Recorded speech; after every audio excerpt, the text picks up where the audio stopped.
mo ti ń bọ̀ pé yín tọ́mọ yóò jẹ lásán ìní ń wá ẹ fi mí yá mú ọmọ Rasulullah sallallahu alaihi wasallam. ọ̀rọ̀ mi lọ sọ́dọ̀ ọ̀gbẹ́ni Aládò.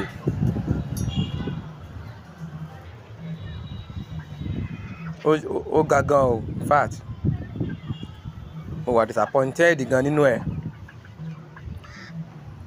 ọ̀tọ̀ ni nǹkan tẹ́ máa sọ lẹ́yìn èèyàn, tẹ́ bá dójú ẹni ẹ tán ẹ̀ ní lè sọ̀rọ̀ ẹ mọ́, ẹ máa sọ nǹkan míì àbí.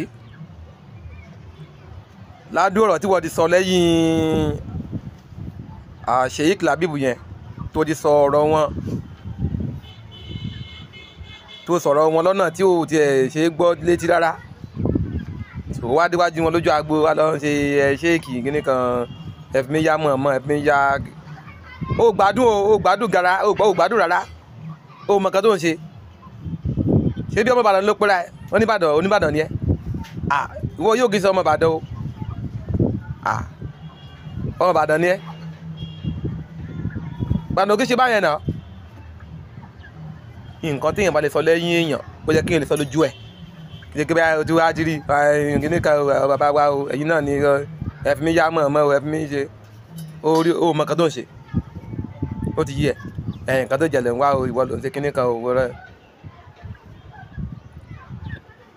fine, èèyàn lè pọ̀yàn lè pé èèyàn àfà kíní kan o àbáwá lẹ jẹ́ kíní kan o, of course now. ṣé Sheikh Labeeb ṣẹgbẹ́ ẹ̀ ni? ṣẹgbẹ́ ló ń ṣe ni, kì í ṣẹgbẹ́ ẹ̀ náà. ṣùgbọ́n nǹkan tí ó bá ti sọ lẹ́yìn èèyàn kó wáyé pé ọmọ ọkọ ni wọ́, tó bá tún dójú ẹ̀ wá tó sọ padà, ó ti yé báyẹn. Life is a lesson. èmi ń sọ fún ẹni torí mi ò kì í ṣẹgbẹ́ ẹ̀, you know. ẹ̀gbọ́n ẹ̀ lèmi jẹ́, mo ń sọ fún ẹ, ọmọ ìlú mi ni ẹ́, you get.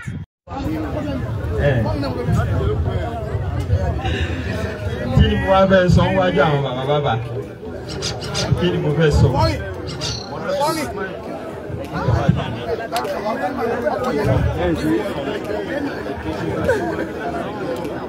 mo kí bàbá mi dáadáa tó invite mi wá síbí báyìí lónìí, Sheikh Ahmed Labeeb Lagbaji. mo dẹ̀ kí gbogbo àwọn bàbá. mo kí ọba ìlú Ìlọrin, mo kí gbogbo ṣéwù ìlú Ìlọrin pátápátá. mo fẹ́ jẹ́ kẹ́ ẹ fà mí mọ́ra, kẹ́ ẹ sì tún tọ́ mi lọ́nà sí gẹ́gẹ́ bí ọmọ.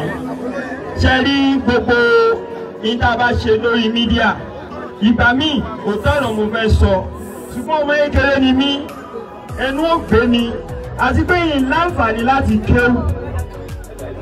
so tí n bá ṣe mistake, tí mo bá expect pé kí àáfà correct mi, ẹlòmíì ò ní mọ ibi tó ti wá, á ṣépè fún ẹ lọ́dà comment section.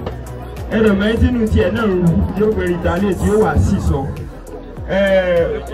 Ọlọ́run ní bí a sì sọ. so gbogbo nǹkan tí mo bá ti ṣe látẹ̀yìnwá, ẹ fà mí mọ́ra, ẹ rí mi gẹ́gẹ́ bí ọmọ. I always stand to be corrected. nítòótọ́ òótọ́ ni mo gbé dání, ṣùgbọ́n ẹnu ò lè má gbé mi gẹ́gẹ́ bí ọmọ kékeré. ẹ ṣe àforíjì fún mi, ẹ ṣe àforíjì fún mi. ọmọ yín ni mo jẹ́ o, ọmọ yín ni mo jẹ́ o. ayé ti wá di ayé social media. àwọn àfáà tí wọ́n bára wọn ní orí social media, yálà wọ́n sọ nǹkan eré ń pa ẹni, wọ́n sọ nǹkan burúkú ń pa ẹni. mo fẹ́ jẹ́ ká ẹ mọ̀ wípé Ọlọ́run gbé yín fàyè ni. tọ́lọ́ bá dẹ̀ ti fìyàn yàn fàyè, nǹkan méjì náà ni kéèyàn máa expect. wọ́n sọ búburú ń pa ẹ, wọ́n sọ èyí tó dáa náà ń pa ẹ. so ẹ jọ̀ọ́ nítorí Ọlọ́run ẹ̀yin àfáà wa, ọwọ́ yín náà làtúnṣe wà. ẹ má bá a fi ojú fo àwọn kankan, kẹ wá mọ kọ̀rẹ́ẹ̀tì wa lábẹ́nú. bí bàbá mi Sheikh Labeeb, bóyá mi ò bá ti wọ́ọ̀sì jù báyìí lọ, wọ́n máa ń pè mí sákìyèsí púpọ̀. wọ́n fẹ́ ti ara mi gan kojú bí gbà kan pé àbíwọ̀ ló ń kọ́ ọmọ èsì wa ni. but àwọn understand ibi tí mo ti ń bọ̀, pé ìtọ́nà yóò jẹ lásán ìní ń wá. ẹ fi mí yá mú ọmọ Rasulullah sallallahu alaihi wasallam.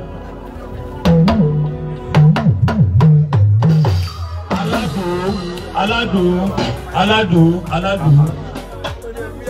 ó ní kí wọ́n fi, ó ní ẹ̀fí mi yá mọ̀mọ́, ó fi èdè ìlú wa sọ, èdè ìlú wa, ìlú Ìbàdàn ìlú wa, ẹ̀fí mi yá mọ̀mọ́. aládùn máa bọ̀. àwọn àfáà ní àwọn ọkọrin kan fún Ìbàdàn.